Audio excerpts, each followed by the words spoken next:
U.S. economy shrinking for the second straight quarter. That means a recession is well underway. The economy shrank from April to June. No evidence that inflation is peaking right now. Americans are feeling the pain in their wallets. We may be headed for a recession, as some economists are saying we're already there. 2 quarters straight of contraction. The economy is troubled. Mortgage rates now at 5.5%. We will likely see rates continue to go higher and an economy continuing to slow.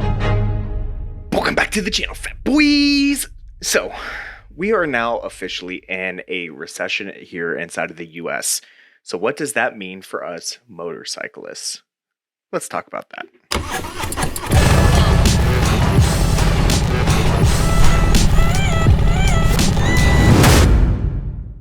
So to start us off, I just want to preface that this is by no means economic advice. I am no economic advisor. I am no professional in economics. All these are going to be my own opinions and kind of things that I've heard around from other professionals, to where I'm kind of going to try and condense everything into a nice, neat little package for you guys, and to where I believe in what I'm going to be doing during these potentially upcoming hard times.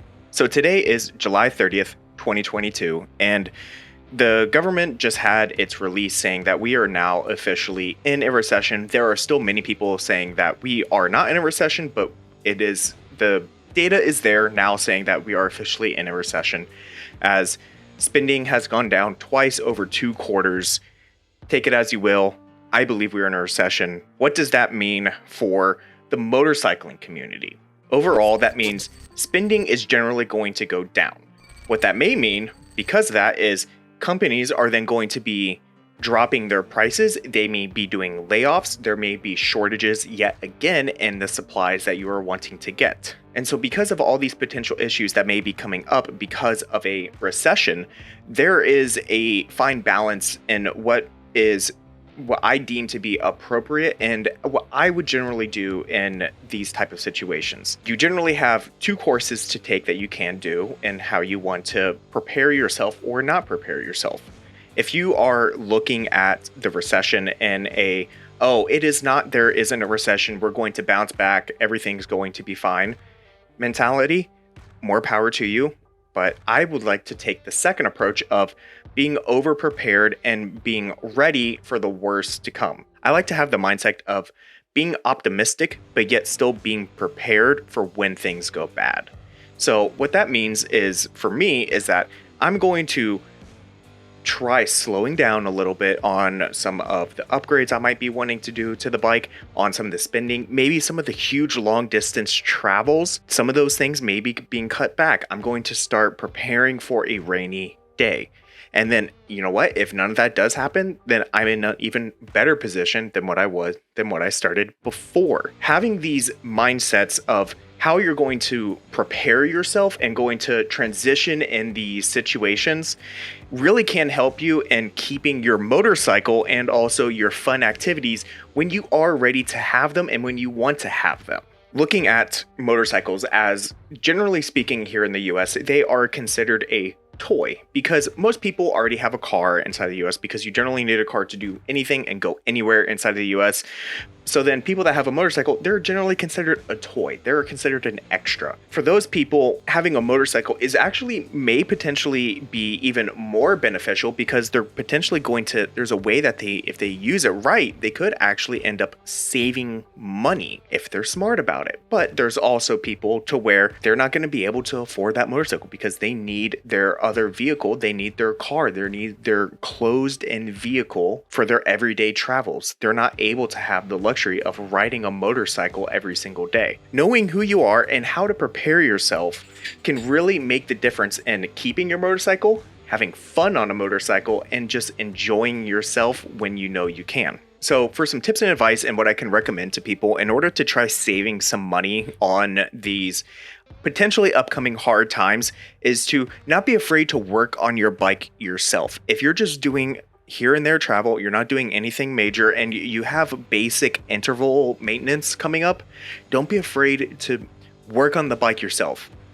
It will actually save you so much money just being able to do that. You're also gaining all of the experiences of being able to know how to work on your bike in case something does happen. being able to change your own oil, change your own engine fluids, you're going to be doing so much more potential good. Potential, that is the key word, potential. But you're going to be doing so much more potential good that it's actually going to help potentially save you money in the future. If you feel like you're not able to and you still need to drop it off to a mechanic, by all means go and do that. But this is just a way to actually save you money. And also another way to save money is in the motorcycling world is actually just to be riding the motorcycle maybe a little bit more than what you're driving your car. Because again, even though you may be having to put premium in, and this is no secret, it's still going to be cheaper than filling up your car. As an example, when I was filling up my car before the gas prices started rising up, I was maybe spending $40 to fill it up, and now it's about $90 to fill it up. And before the gas prices started going up on my motorcycle, it was $20 to fill it up. Now it is $25 to fill it up. It's not that much more of a difference to fill up your bike now, and you can get almost just as far on your motorcycle on a full tank of gas as you can in your car.